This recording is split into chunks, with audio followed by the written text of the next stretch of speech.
পিঙ্কু ভাই, আপনার কাছে আপনাদের দলের প্রতি অভিযোগ একেবারেই খোলাসা, বুঝতে পারছেন তো? একেবারেই বিএনপি যেভাবে আগে চাচাছোলাভাবে প্রকাশ্য মানে এন্টি ইন্ডিয়ান রাজনীতিটা করেছে, ভারতের বিরুদ্ধে বক্তব্য দিয়েছে, সেই বক্তব্যের জায়গায় অনেকখানি কম, সেটা কেমন জানি মলিন হয়ে গেছে। সুযোগ থাকছে বক্তব্য দেওয়ার বিরোধীদের যে কোনো কারণে বিএনপি হয়তো ইন্ডিয়ার সঙ্গে একটা আঘাত করছে। হাদির বিষয়ে বিএনপির অবস্থানটা খুব বেশি খোলাসা না। 2 নম্বর বিষয় যেটা দাঁড়াচ্ছে যে তারেক রহমান দেশে আসবার পরে মানে এই যে বৈষম্য বিরোধী যে সমাজ প্রতিষ্ঠা, আধিপত্যবাদ বিরোধী যে একটা রাজনীতি করবে, সেই ক্ষেত্রে অনেক বেশি মানে একটা মলিন বক্তব্য দিচ্ছে।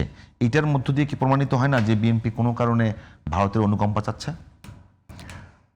আসলে সমালোচক আলোচনা যেগুলি করলো তাতে দীর্ঘদিন আলোচনার মধ্যে থাকতে হবে, তারপরে ওই অল্প কথার মধ্যেই সারতে পারবে। যে কথাগুলি বললো আসলে এই কথাগুলি আজকে আলোচনার মধ্যে কতটুকু যায় আমি জানি না।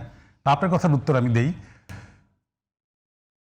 তারেক রহমান সাহেব যখন বিদেশে ছিলেন তখন কিন্তু আমাদের প্রতিনিয়ত প্রতি ঘন্টায় ঘন্টায় সারা বাংলাদেশের কোনো না কোনো জায়গায় উনি ভার্চুয়ালি উপস্থিত থাকতেন, উনি থাকতেন, এবং এই সংগঠনটাকে উনি এইভাবে করেই বেঁধে রেখেছিলেন, সবাইকে এক জায়গায় করে রেখেছিলেন।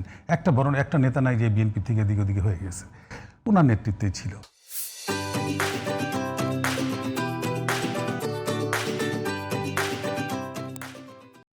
উনি একটা মিটিংয়ে এই পরে ইয়ের পরে হাসিনা পতনের পরে একটা বড় মিটিংয়ে আমাদের এই পল্টনে উনি কিন্তু সেদিনে এই স্লোগানটা দিয়েছিলেন যে দিল্লি নয়, পিন্ডি নয়, নয় অন্য কোনো দেশ, সবার আগে বাংলাদেশ। এই সবার আগে বাংলাদেশ এইটা কিন্তু তিনি এখন যে ইয়েতে করে বিভিন্ন জায়গায় সেখানেও লেখা কিন্তু একই লেখা, সবার আগে বাংলাদেশ। এর বাইরে তো কিছু কথা বলার দরকার নেই। প্রতিদিন একটা জায়গার মধ্যে হিট করে করে রক্তাক্ত করে আমরা পাকিস্তান কিংবা ইন্ডিয়াকে রক্তাক্ত করবো। আমার দেশের ভিতরে আগে দেশটাকে ঠিক করি, আমরা ভারতকে কেন খুঁচাখুচি করতে যাবো বারবার? আমরা তো বলেই দিছি যে আমাদের ভারতের দরকার নেই, আমাদের কাউকে দরকার নাই। আমরা আমাদেরকে আগে ঠিক করব, আমরা আমাদেরকে আগে গড়বো, তারপরে বহির্বিশ্বের সাথে বহির্বিশ্বের সাথে রাজনীতি আমাদের করতে হলে করবো।